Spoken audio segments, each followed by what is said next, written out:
তুমিও কি দক্ষিণেশ্বর মন্দির যাওয়ার কথা ভাবছো কিন্তু রাস্তা খুঁজে পাচ্ছ না?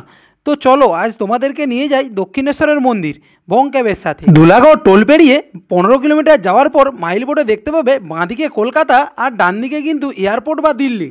এটা কিন্তু কোনা এক্সপ্রেসওয়ে, আর দক্ষিণেশ্বর যেহেতু এয়ারপোর্টের দিকে তাই আমরা এয়ারপোর্টের রাস্তাটাই বেছে নিলাম।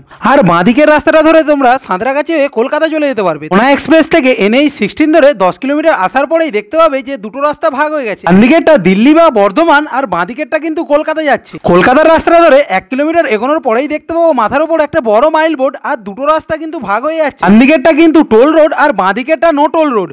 তো দক্ষিণেশ্বর যেহেতু নোটল হয়েই সুবিধে তাই আমরা বাঁদিকের রাস্তাটাই বেছে নিলাম। আর বাঁদিকের রাস্তা দিয়ে একটু এগোনোর পরেই কিন্তু দেখতে পাবে সামনেই একটা আইল্যান্ড রয়েছে।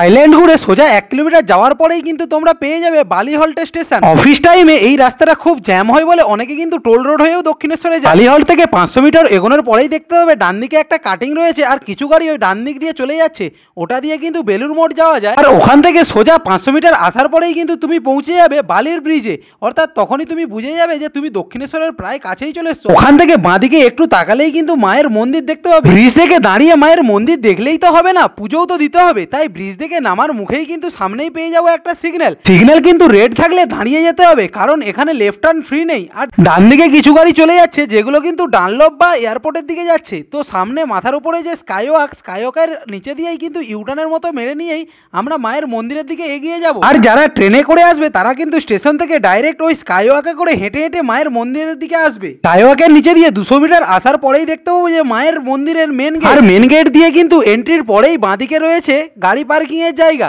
তোমরাও কারা কারা দক্ষিণেশ্বর মন্দির এসেছো বা আসতে চাও আমাকে কিন্তু একটু কমেন্টে জানাও। আর কলকাতার কোন রাস্তা তোমরা জানতে চাও সেটাও কিন্তু কমেন্টে জানিও।